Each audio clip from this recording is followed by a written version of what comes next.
Well, hello everyone. I am just making some tabs for an upcoming album I'm going to be working on. And I don't have a circle punch. I will be getting one.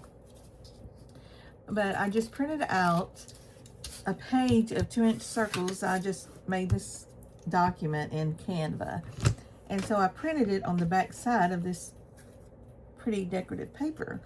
And I'm just going to cut out my circle, and then I'll show you how I make my tab. Now the best way to cut circles, those of you who already know this, that's okay, because some people don't know it. The best way to cut out a circle is cut right, you're going to be cutting a square, right at the edge of each side of the circle. Just cut straight up like a square. That's what you're going to have. And then you put your scissors here and you just turn your paper.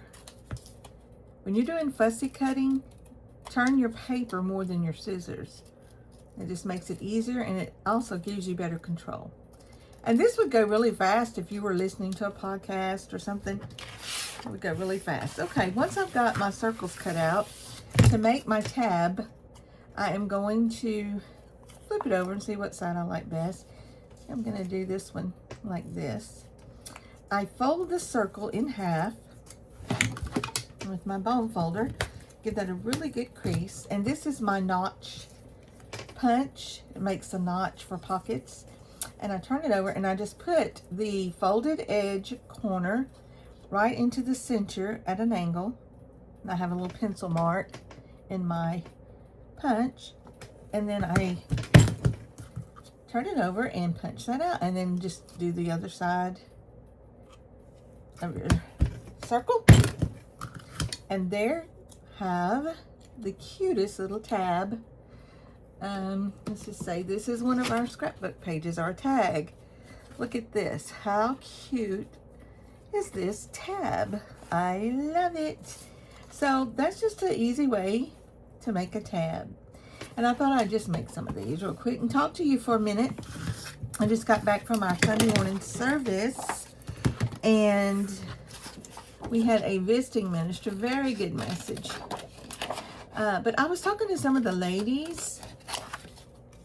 I was telling them that, those of you who know me, I started out when my boys were younger, scrapbooking, and then I started selling pre-made scrapbook pages and scrapbook, big scrapbooks all over the place. I sold them on eBay and then on Etsy, but mostly on eBay.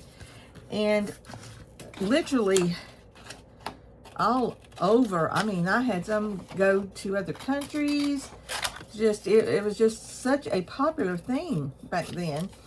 But I did that for years, and I kind of got so burn out with it, and so I started tapering off on the scrapbooking, and then I started learning to sew. Now my mom and sister were always the best at sewing, and I literally hated sewing, but something clicked for me, and I started sewing children's clothing. And I think part of that was because my children were getting married, and I was expecting to have grandchildren soon, and I just thought it'd be so neat to have my grandchildren wear clothes that I had made. So that started my journey into sewing, and that is where my business, Lizzie Cricket, came from. And again, children have worn my clothing, and all over the country, all over the U.S., and not just the U.S., other countries also, Canada, Australia.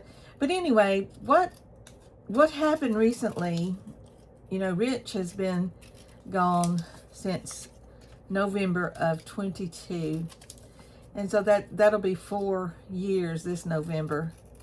But I did try to keep sewing, and it was just sporadic. I'd sew for 2 or 3 months, and then I just couldn't. And then I'd lay it aside, and I'd pick it up and try to do it again. And this just went on. And just recently I decided, okay, I'm not in the mood to sew. I don't think I'm going to sew anymore. So I I just started, fooling around with making journals, and I found that I did enjoy doing that again. And so I sold all the fabric that I had, which it wasn't a lot. I had quit buying fabric and was just using what I had to sew clothing for the kids. But once I got rid of all the fabric and there was nothing on my shelves as far as fabric and laces and trims and all that, and I thought, well, I'm not going to do anything. I'm just going to retire and enjoy life. Well, easier said than done, because I got so depressed, I just could not just sit and do nothing. I mean, you can only go to town and go out and eat lunch and, just, I need something to keep my mind occupied. My Bible journaling has been wonderful. But again, I can't do Bible journaling all day long. So this has given me, making the journals has given me joy. And I am very much enjoying it. And I have started a new business, Paper and Thread Handmade.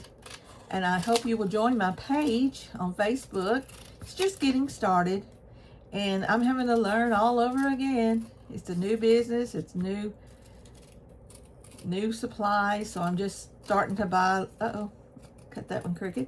I'm just starting to buy supplies a little at a time. I'm not going to go out and buy a bunch of stuff all at once. I was able to go on Marketplace and get something last night that I used to have years ago. I absolutely love it. So I'm going to enjoy using that.